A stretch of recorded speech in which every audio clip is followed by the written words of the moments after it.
आखिर ऐसा कौन सा जादुई फर्टिलाइजर डाल रही हूँ अपने करेले की बेलों में जिससे इन पर ढेर सारी फूलों कलियां भरी पड़ी हैं और इतनी सारी फ्रूटिंग हो रही है कि ढेर सारे बड़े बड़े छोटे छोटे फल आ रहे हैं और इतनी सारी फ्रूटिंग हो रही है कि मैंने एक हार्वेस्टिंग अब से पहले इनसे ले भी ली है और अब फिर से तैयार है हार्वेस्टिंग के लिए करेले के फल।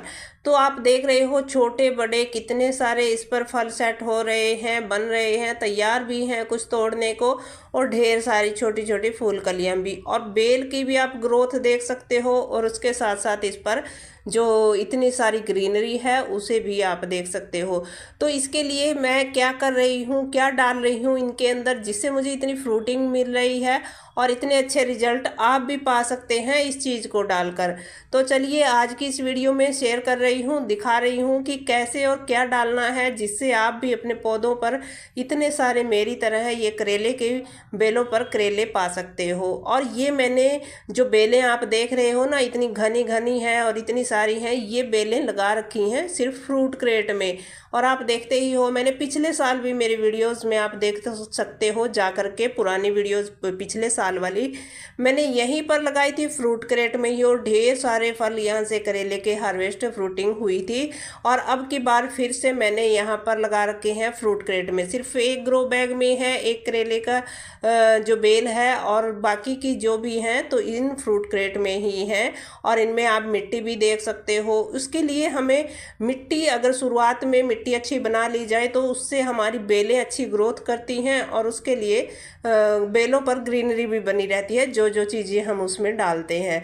अब बात आती है कि अब बेलों पर फ्रूटिंग के लिए हमें डालना क्या है, तो चलिए देख लेते हैं। ये ले लिया है मैंने 1 लीटर का मग जो है पानी का, और इस पानी में डाल देना है हमें ये मस्टर्ड केक, मतलब सरसों की खली के टुकड़े। ये 2 टुकड़े से मैंने ले लिए हैं इतने बड़े बड़े से, और ये थोड़ी सी पुरानी हो गई है 6 महीने भर की, तो रखी रखी ऐसी कलर सा थोड़ा सा चेंज हो गया है इसका, पर ऐसी कोई बात नहीं, इसमें पावर अभी भी पूरी है।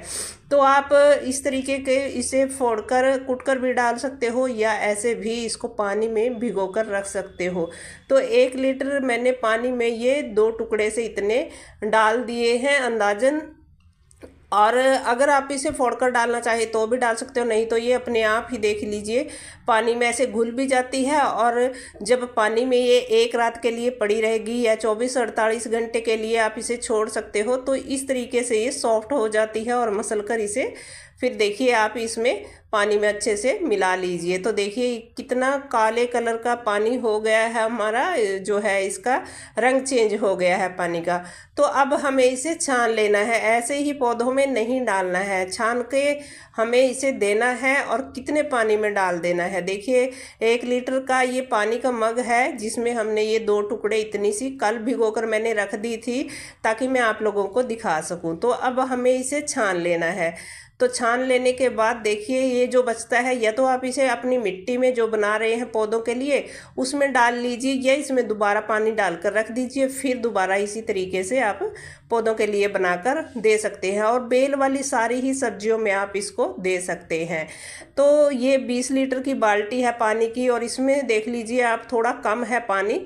तो जैसे हम सर्दी में देते हैं तो 5 लीटर पानी में हम 1 लीटर का जो घोल है उसको मिला लेते हैं, लेकिन अब हमें 10 से 15 लीटर पानी ले लेना है, यानी कि ज़्यादा लेना है पानी और उस पानी के अंदर मिलाना है। जैसे गर्मी है ना, और ये मैं सुबह सुबह डाल रही हूँ, देख रहे हो आप धूप है थोड़ी थोड़ी, बहुत ही सुबह सुबह, क्योंकि इसे वैसे शाम को डालना चाहिए लेकिन मेरे यहाँ अंधेरा सा हो जाता है इसलिए मैं सुबह दिखा रही हूँ आपको।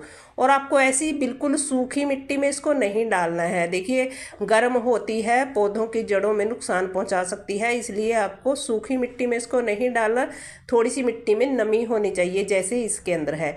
और आप इन फ्रूट क्रेट की मिट्टी देख रहे हो कितनी कम मिट्टी है और बेलें कितनी ताकतवर है।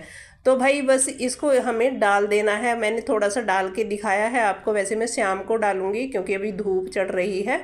तो आपको इसे सुबह नहीं देना है, शाम को देना है। तो यहाँ मेरे अंधेरा सा हो जाता है, इसलिए मैंने सुबह में दिखाया। तो आप भी इतनी अच्छी फ्रूटिंग अपने पौधों से ले सकते हो। और अगर आप इसके साथ उपले की खाद थोड़ी सी मिला लें, गोबर के कंडे की, या कंडा फोड़कर उसको भी इसी के साथ डुबो कर रख दें। मैं ऐसा ही करती हूँ, दोनों चीज़ें डुबो कर रख देती हूँ, क्योंकि उससे नाइट्रोजन भी हमारे पौधों को मिलता है और ग्रीनरी बनी रहती है पौधों में। और इसी खाद को डालने से ही मुझे इतनी ज़्यादा फ्रूटिंग मिलती है। तो चलिए फिर मिलती हूँ।